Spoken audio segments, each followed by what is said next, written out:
या देवी सर्वभूतेषु शक्तिरूपेण संस्थिता नमस्तस्यै नमस्तस्यै नमस्तस्यै नमो नमः।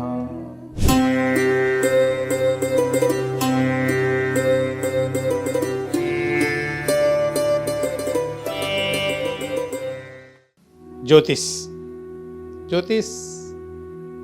जीवन को सरलता से समझ करके जीने को सरल बनाने वाली एक महाविद्या, जिसको वेदों में नेत्र कहा गया है। समझना है और फिर पूछना है और फिर उसके हिसाब से अपने को आगे अपनी जीवन यात्रा को सरल करते हुए आगे बढ़ना है। आगे बढ़ते रहें, निरंतर बढ़ते रहें, इसमें कोई रुकावट आए तो उसको दूर करते रहें। इसी तरह से ज्योतिष को समझ के हम आगे बढ़ें, यही हमारा उद्देश्य भी है। आपकी यात्रा सरलता से, आपको कठिनाई ना आए, सरलता से आगे बढ़े, इसके लिए हम भी प्रयत्नशील हैं। तो यहाँ हम कहते हैं या देवी सर्वभूतेषु शक्ति रूपेण संस्थिता नमस्तस्यै नमस्तस्यै नमस्तस्यै नमो नमः। जो भगवती हमारी शक्ति ऊर्जा के रूप में हमारे अंदर हैं, उनको हम प्रणाम करते हैं। ये जो ग्रहों का जो हिसाब किताब है, जो ग्रह अपना कार्य कर रहे हैं और हम सोचते हैं कि हम ऐसा सोच रहे हैं, सोच में भिन्नता आ जाती है, वस्तु में भिन्नता आ जाती है। आपने देखा होगा कि एक वस्त्र की दुकान में, एक कपड़े की दुकान में जब हम देखते हैं कई तरह के लोग आते हैं, हर व्यक्ति को अलग अलग कलर, अलग अलग रंग पसंद आता है। एक ही रंग बहुत अच्छा होने के बावजूद भी सबको पसंद नहीं आता है। यही है बारीकी समझने की कि हमारे जीवन में चल क्या रहा है और हम उसको कैसे ले पा रहे हैं। जब हम उसको समझ के ले पाते हैं तो आनंद आता है, और बिना समझ के ले पाते हैं तो ठीक है। इंसान भगवान ने बनाया, मनुष्य बनाया है, सर्वश्रेष्ठ योनि में हमको जन्म दिया है। उस योनि में आकर के भी हम ईश्वर के तत्व को ना कर सके, ना भज सके, तो ये फिर हमारा इस योनि माने का लाभ नहीं करे। ते मनुष्य रूपेण मृगाश्चरन्ति येषां विद्या न तपो न ज्ञानम। जिनको अंदर तप नहीं है, जो तप नहीं कर सकते, जो ज्ञान को नहीं अर्जित कर सकते, तपो न ज्ञानम, विद्या जिनके अंदर में ज्ञान की कमी हो, वह मनुष्य नहीं, मृग रूप में संसार में चल रहे। गुरुदेव कहा करते थे, यथा कुंभकारः मृत्तिका प्रयोग ज्ञान मात्रेण विभिन्न पात्राणि निर्मातुं समर्थो भवति, तथैव वेद विज्ञान वेत्ता स्वकीय चेतना प्रयोग मात्रेण सर्वसिद्धो भवति। जिस प्रकार एक कुम्हार मिट्टी के प्रयोग को जानता है, मिट्टी को गूंधना, मिट्टी को लाना, गूंधना, उसका प्रयोग करना, तो क्या करता है वो तरह तरह के बर्तनों का निर्माण कर देता है।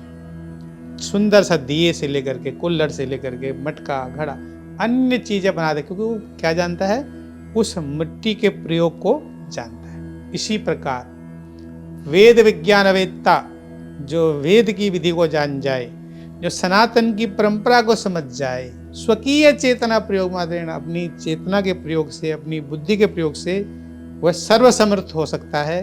वह जीवन को सरलता से जी सकता है। उस सरलता को हम जब ग्रहों की भाषा को समझते हैं तो हमें और सरलता प्राप्त होती है, और हम समझ पाते हैं कि हमारे जीवन में कितनी सरलताएं हैं और हम उनसे कितना दूर हैं। तो उपाय करें, उपाय के साथ साथ समझें स्थिति को कि वो जो ग्रह हैं आपको किस तरह प्रेरित कर रहे हैं। हमारा जन्म क्यों हुआ, मनुष्य जीवन हम क्यों आए? क्योंकि हम विशिष्ट प्राणी हैं संसार में, जिसके अंदर सब कुछ है, सोचने की क्षमता है, समझने की क्षमता है। तो ये भगवान की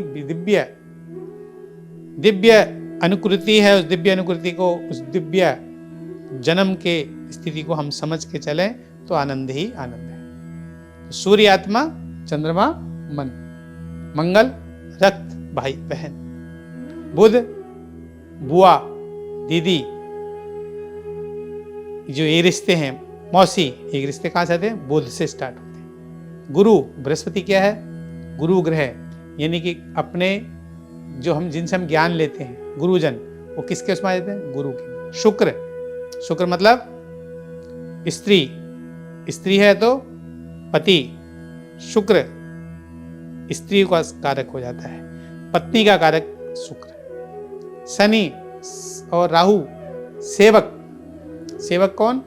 जो आपके लिए सहायता कर रहे हैं, जो आपके सहयोगी हैं, जो आपके हेल्पर्स हैं। कौन है वो? शनि और राहु का प्रतिनिधित्व। शनि और राहु के रूप में, शनि और राहु उनके रूप में आपके साथ है। तो आप समझिए, जब आप उनका तिरस्कार करेंगे तो आप अपने शनि और राहु को और खराब कर रहे हैं। केतु क्या है?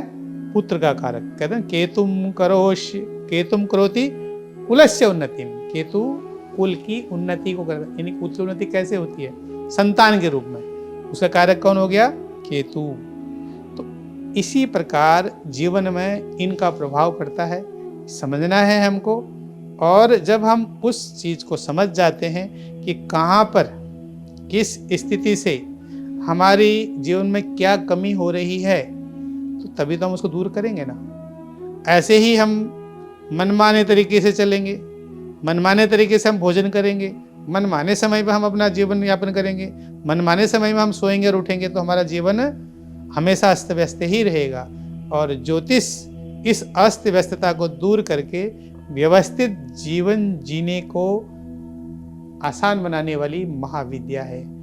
इस विद्या को समझना आपके लिए हित में है, और समझ के उस पर चलें तो आपका कल्याण है। जय माता की।